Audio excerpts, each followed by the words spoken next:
Time now for Focus, and today we're heading to China, where more and more people and companies are being prosecuted for environmental crimes.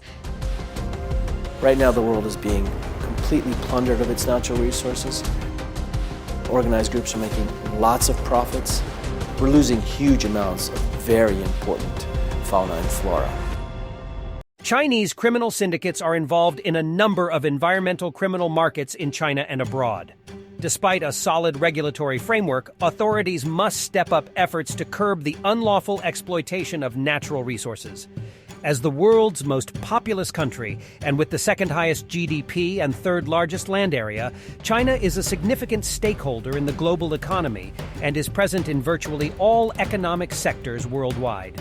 A major destination for foreign investment since the 1980s, the country is now seeking to centralize its international economic engagement under a single project, the Belt and Road Initiative, BRI.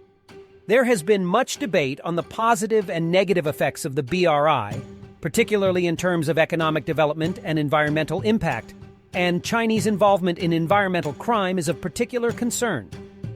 The project may facilitate trafficking dynamics witnessed in China or among the Chinese diaspora, aggravating a critical situation for some species and ecosystems. The results of the Global Organized Crime Index 2021 do not paint a bright picture of China's involvement in environmental crime. Under the index, the country ranks first in the world for fauna crimes and, with Brazil and the Democratic Republic of the Congo, for flora crimes, with criminality scores of 9 and 8.5 respectively, out of 10. China is a major consumer market for a number of endangered species, which are often seen as symbols of refinement and luxury in certain circles of Chinese society, especially among the rising middle class. Fish and seafood are increasingly preferred over pork, once a staple of Chinese cuisine. From less than 5 kilograms per capita in 1980, seafood consumption in China grew to over 40 kilograms per capita in the mid-2010s.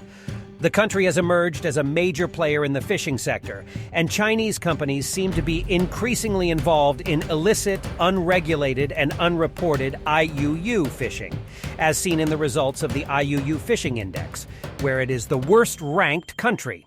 Key species have greatly suffered from China's unregulated appetite for seafood, most notably various species of sharks, whose fins are considered a delicacy in southern China, abalone and totoaba fish, which pirate fishermen target for its bladder. The vaquita, a rare porpoise that lives in Mexican waters, has been driven to the brink of extinction, often caught by trawlers targeting totoaba fish. It is believed that only 30 vaquitas remain in their natural habitat. Terrestrial species are also under great pressure due to the demand for exotic and rare meats, including tiger and pangolin meat and bear cub paws, used mostly as soup ingredients.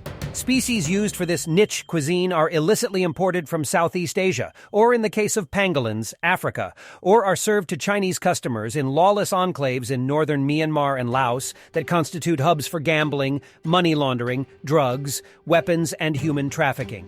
Chinese traditional medicine, TCM, is also an area of concern, as some of the ingredients are sourced from plants and animals that have become critically endangered, including rhinos, elephants, certain cat species, and pangolins.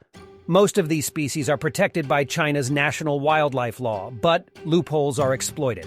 As much as 91% of online advertisements for pangolin-derived products do not follow federal regulations. Environmental commodities are also used in the luxury sector, with rare woods, ivory, and minerals such as jade being used in the furniture and jewelry markets for wealthy customers. Chinese organizations, both in the public and private spheres, have taken steps to mitigate the impact of economic development on the environment. Several international NGOs working on wildlife conservation have set up offices in Beijing, sharing findings and recommendations with Chinese law enforcement agencies and other organizations.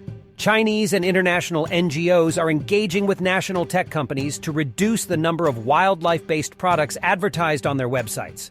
Successful anti-smuggling efforts by the Chinese government near main smuggling hubs, Tibet, Dongbei, Yunnan, and Guangxi, to name a few, while overwhelmingly focused on drugs and weapons, nonetheless suggest that if awareness-raising efforts continue, authorities can halt illicit wildlife trade activities.